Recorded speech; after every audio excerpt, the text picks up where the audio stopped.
Dirty dealings, corporate battles, consumer woes. This is Evening 5. The Employees Provident Fund or EPF has approved more than 3 million applications to withdraw money from Account Flexible or Account 3, amounting to a cumulative 5.52 billion ringgit since the option was made available to its members over 2 weeks ago from May 12th. According to a statement it issued today, the pension fund also received 2.86 million applications to transfer an initial amount from Account Sejahtera or Account 2 to Account Flexible as of last Wednesday, May 22nd, involving a total of 8.78 billion ringgit. The EPF expects the number of transfer applications to continue rising until the August 31st deadline. In the meantime, it is advising its members not to rush into making the transfer, as there is still time till the closing dates for the option to do so. Members who have yet to register with the KWSPI account are encouraged to do so to enable the withdrawals. Account Flexible came into play just over 2 weeks ago, after the EPF restructured its members' accounts. Until end August, members may opt to transfer 1/3 of their savings from Account Sejahtera to Account Flexible, which allows for withdrawals at any time and for any purpose, with a minimum withdrawal of 50 ringgit. Putrajaya unveiled its diesel subsidy aid plan dubbed Budi Madani, which will accept applications starting tomorrow. Successful applicants will receive a monthly cash aid of 200 ringgit, which will be deposited directly into their bank accounts. Those without bank accounts can collect the 200 ringgit over the counter from BSN branches across Peninsular Malaysia.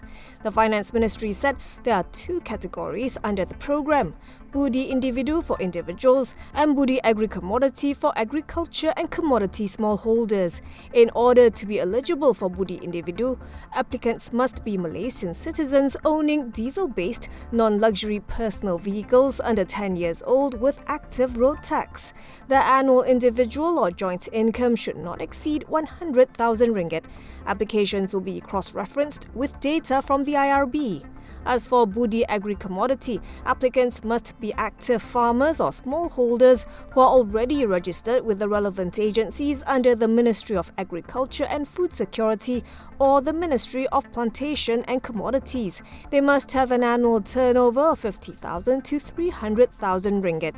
Applications open starting tomorrow via budimadani.gov.my. Finance Minister to Datuk Sri Amir Hamzah Azizan said Budi Madani is in line with Putrajaya's targeted subsidies strategy to foster a financially sustainable and competitive Malaysia. AMMB Holdings booked a 9% increase in its FY 2024 bottom line, even as the full-year top line shrank. Net profit rose to 1.87 billion ringgit, while revenue came in lower at 4.65 billion ringgit versus 4.71 billion ringgit the year prior.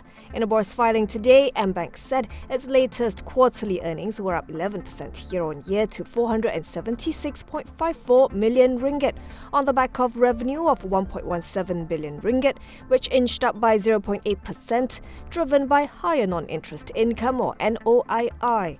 It declared a dividend of 16.6 cents to be paid on July 11th.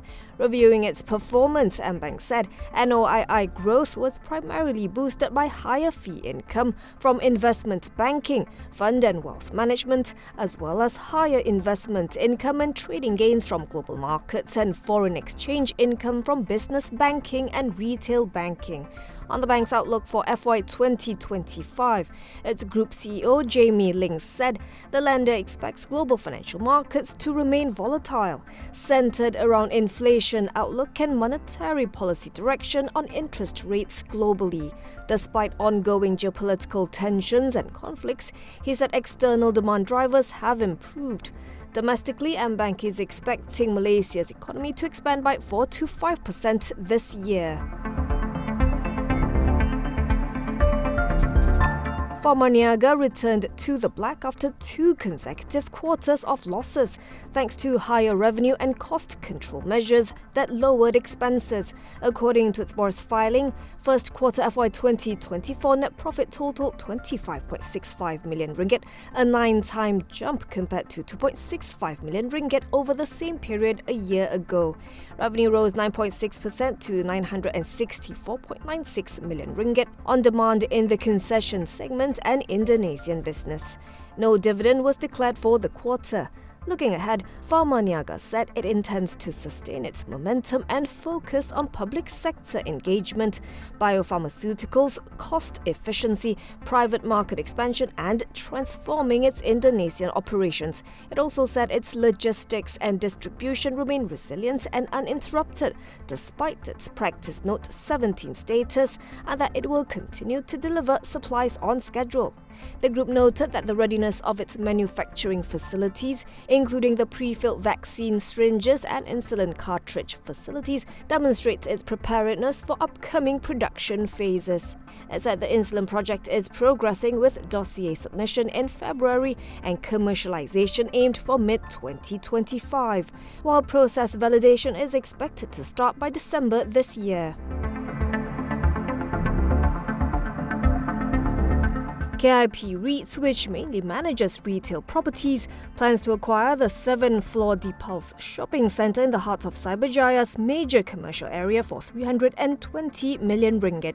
The acquisition, which will enlarge its total retail assets by nearly 34% to 1.29 billion ringgit, will be funded by a combination of bank borrowings and proceeds from a planned private placement.